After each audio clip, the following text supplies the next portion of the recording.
Hello YouTubers, कशा आहात? मजेत ना?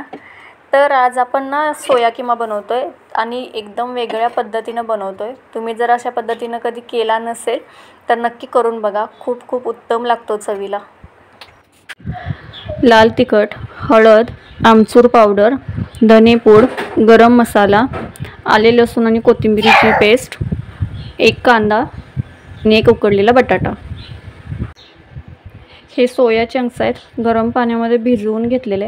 आता हे चांगलं पिळून घ्यायचं आहे।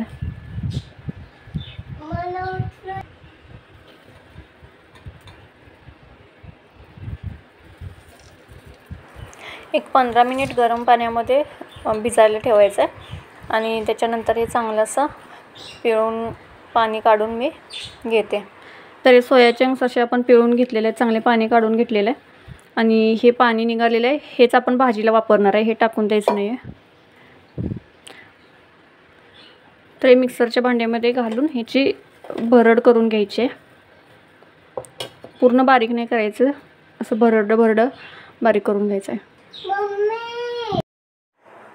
तर मी इथं सोया चंक्स असे बारीक करून घेतलेले आहेत मिक्सरला आणि आता मी कढई ठेवते तापत।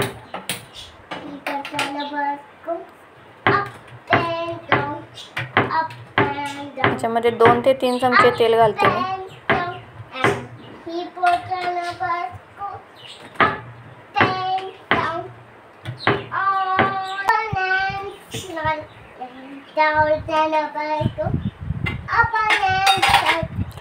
आणि तेल चांगलं गरम झालं की मग याच्यामध्ये अर्धा चमचे जिरे घालायचे आणि अर्धा चमचा ओवा घालायचा आहे।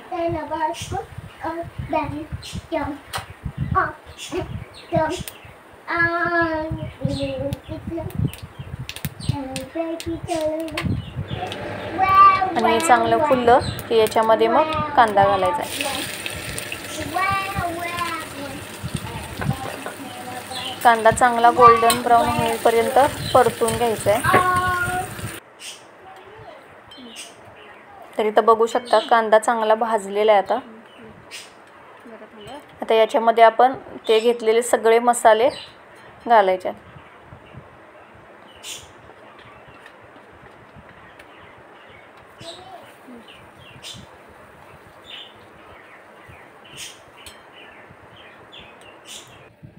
तुमच्याकडे जर आमचूर पावडर नसेल ना तर त्याच्याऐवजी तुम्ही टोमॅटो किंवा एक अर्ध्या लिंबाचा रस वापरला तरी सुद्धा चालेल।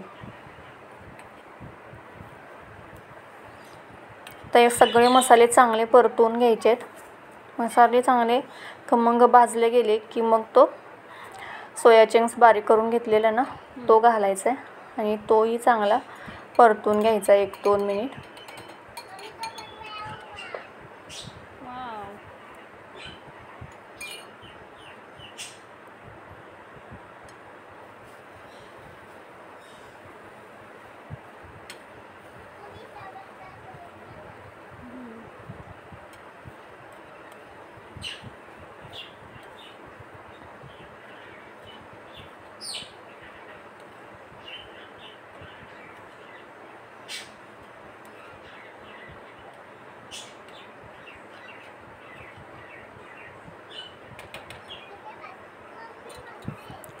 तर इथं सोया चंक्स चांगलं परतून घेतलेलं आहे। आता जे पाणी काढलं होतं सोया चंक्समधून तेच मी गरम करून याच्यामध्ये वापरते आणि बाकी दुसरंही साधं पाणी जे गरम करून घेतलेलं आहे ते मी याच्यामध्ये घालून घेते। कारण हे एक 10 मिनटं आपल्याला शिजवायला लागणार आहे, त्याच्यामध्ये पाणी आटणार आहे आणि त्याच्यानंतरही थोडंसं पाणी शिल्लक राहिलं पाहिजे, कारण पूर्ण आपल्याला ड्राय करायचं नाही चंक्स, तर थोडीशी ग्रेव्ही पण राहिली पाहिजे त्याला। त्यामुळे पाणी व्यवस्थित त्या अंदाजाने घालायचं आहे। तर एवढं पाणी पुरेसं होईल। आता याच्यामध्ये मीठ घालून घ्यायचं आहे। इथे चवीप्रमाणे मीठ घालते मी।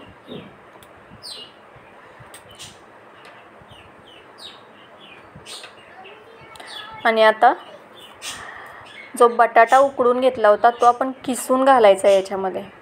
याच्यामुळे काय होईल ना, कारण ग्रेव्हीसाठी आपण वेगळं काय कशाची पेस्ट वापरलेली नाही आहे, तर हा बटाटा आहे ना याच्यामुळे एक अशी ग्रेव्ही तयार होईल, एक थिक टेक्स्चर येईल या भाजीला, म्हणजे आपल्या खिम्याला.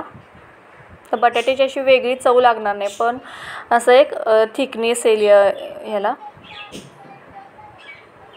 त्यामुळे याला दुसरं काय कशाची ग्रेव्ही वगैरे वापरायची गरज नाही आहे.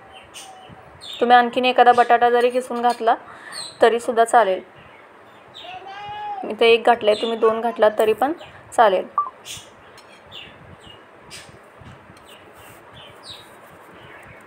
चांगला मिक्स करून घ्यायचा आहे बटाटा, गुठळ्या नाही राहिल्या पाहिजे, ते एकसारखा मिक्स झाला पाहिजे. नंतर त्याच्यामध्ये कसुरी मेथी, तुमच्याकडे कोथिंबीर असेल कोथिंबीर घातली तरी चालेल कसुरी मेथी ऐवजी, तर दोन्ही वापरलं तरीसुद्धा चालेल थोडं थोडं. अरे बाबा झाड नाही ते.